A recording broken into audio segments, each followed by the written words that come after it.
Hi guys, welcome back to my channel. Today we'll be making this beautiful shotgun dress on the screen.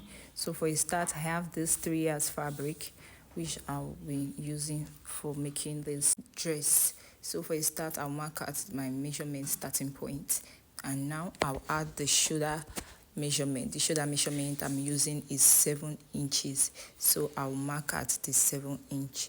As you can see, the dress sleeve is cut together, so now I'll take the sleeve measurement. The sleeve measurement I'm using is 12 inches, so I mark that out. 12 inches plus extra 2-inch allowance for folding the sleeve. So now I went down by 1.5 inch at the sleeve end, and now I will take my neck measurement. The neck measurement I will be using 3.5 inches for the width of the neck, and 3.5 inches, also 3.5 by 3.5 for the neck depth and neck breadth and the wideness, as you can see. So I'll take my shoulder slope from the 1.5 I came down with at the sleeve length. So now I'll take the waist measurement. The waist measurement is 19 inches, which I'm marking out now.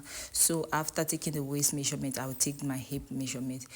To get your hip measurement, you come down from the waist measurement by 9 inch. That's what I'm doing now. I'm marking it out right now. So now after marking, now I'll take the full length measurement. As you can see on the gown, there's ruffles at the down part of the gown, so I'll minus my ruffles. I'll be using 40 inches for the full length of the gown, so I'll minus 5 inches out of the 40 inches. So I'll mark out what I'm left with as the length of the dress, as you can see.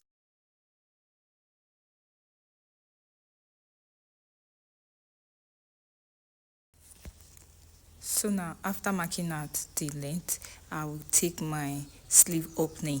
The sleeve opening, I'll be using 9 inch for the sleeve opening. So I will take my measurement from the shoulder slope down to the place, the 9 inches where I want the sleeve opening to be, and I'll mark it out. Now I will come in from the measured part of the sleeve opening by 1 inch for the sleeve slant. I will mark that out, and now I will take the body measurement, this body circumference measurement. Now for that, I will be using the widest circumference of the body, which is the hip. The hip measurement is what I'm using because the hip is bigger than the bust measurement. If it were to be the bust measurement that is bigger, I would have used the bust measurement. So I'm adding extra 3 inches to the hip measurement, and I'll mark it all the way to the bust line and to the end point of the dress. As you can see, the full length of the dress. So for the armhole, I came out from the point where the bust measurement meets the sleeve. I came out by 1 inch and make a curve there to get the armhole curve. So now I will cut out.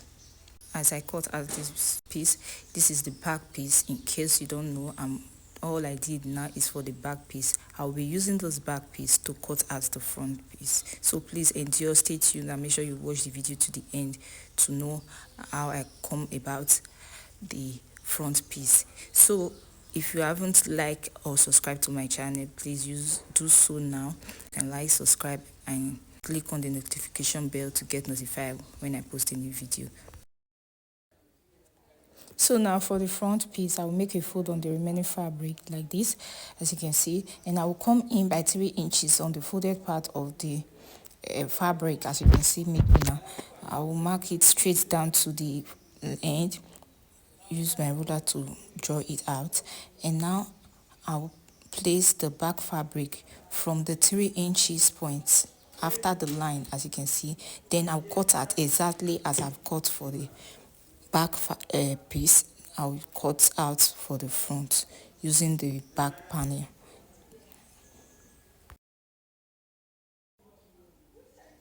So this is the front after cutting out. This is how it looks. I turn the fabric to the right side, and I will make the marking of that 3 inches again on the right side of the fabric, just as you can see me do now. And now I'll start pinning the 3 inches line I've made. For you, if you are sewing, you just have to sew. For illustration purpose, that's why I want to pin down. So you just sew straight on the 3 inches line all the way down.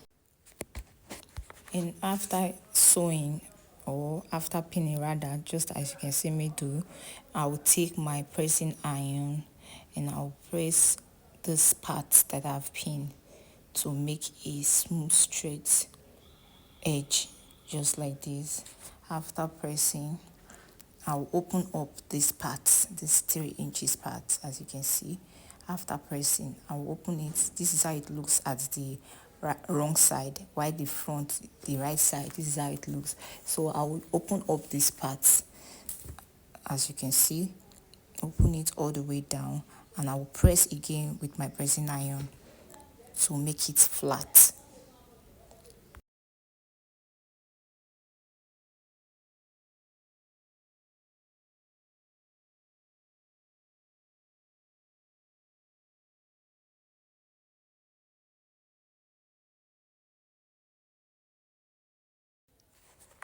So now guys, this is how it looks after pressing.